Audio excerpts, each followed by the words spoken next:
Salut à toutes et à tous, ici Fourmi74. Vente que j'ai reçue de chez Ant House, un site espagnol super.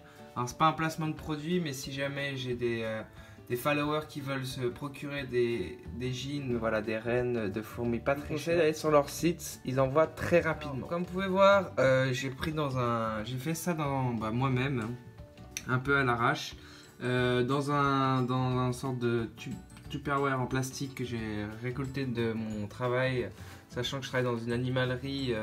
Voilà, c'est des trucs que normalement on reçoit menthe religieuse ou des choses comme ça. Et j'ai acheté un sable assez spécial dans l'animalerie. C'est un sable qui va être tout le temps très humide, qui absorbe super bien, on va dire, l'eau. Et en même temps, si on le chauffe, il garde vraiment une très bonne chaleur à l'intérieur. Vous pouvez voir, je mets des gouttes d'eau et puis voilà, ça se passe super bien en fonction de l'hygrométrie et en même temps de la chaleur. On voit que ça transpire un peu. Alors malheureusement, c'est vrai que pour l'observation des fourmis, c'est pas le top pour l'effet Phaedole pallidula, mais comme vous pouvez voir, elles ont quand même bien creusé. Malheureusement, voilà, je pourrais pas trop vous montrer un peu le développement de cette espèce. Vous pouvez voir que là au-dessous, ça a bien creusé. Elles ont bien accepté, même assez rapidement, cette petite, on va dire, fourmilière. Parce que quand j'ai mis en tube, je la faisais tenir en fait, comme vous pouvez voir sur les bâtonnets, et en moins de 1 heure, elles étaient déjà plus dedans, elles étaient enfouies sous le sable. Voilà. Alors ça, c'est une petite vidéo assez courte pour vous présenter à peu près le nouveau nid. Voilà, sur le temps, je pense que je vais changer de contenance pour les fourmis, prendre quelque chose de plus visuel pour faire le suivi. Mais voilà, je pense que là-dedans, elles sont dans un petit paradis. Alors comme vous pouvez voir, j'ai mis des petits cailloux d'aquarium. Voilà. Alors comme vous pouvez voir, il y a des petits graviers d'aquarium que j'ai mis pour décorer. Je leur ai mis pas mal de drosophiles parce que je savais pas si elles avaient un peu la dalle. Là, j'avais un... comment on appelle ça? Un coton imbibé de miel, un des plus chers du monde, c'est le miel du Yémen.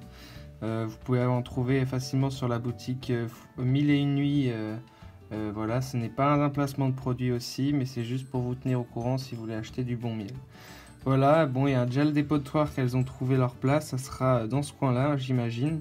Et comme vous pouvez voir, elles ont vraiment bien creusé, on dirait que dignes des fourmis d'Afrique. Malheureusement, elles ne viennent pas d'Afrique, elles viennent de nos régions. Voilà, et puis vous pouvez voir que j'ai pu mettre un peu d'anti-évasion parce que c'est quand même une espèce assez évasive. Et en plus de ça, j'ai un toit avec, ça se colle super bien. Et puis il y a un plastique creusé pour qu'il y ait une bonne ventilation.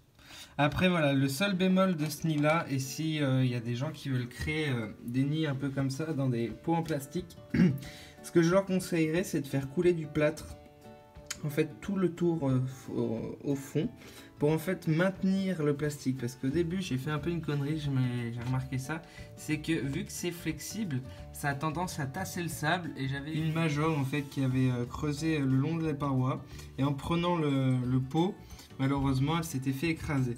Alors c'est vrai que la manipulation de cette fourmilière se passe vraiment par le haut, toujours, et voilà, si je veux maintenir les fourmis en vie. Voilà, petit suivi, j'espère que ça vous a fait plaisir, puis je vais passer sur d'autres vidéos prochainement. Ciao, ciao, bye bye.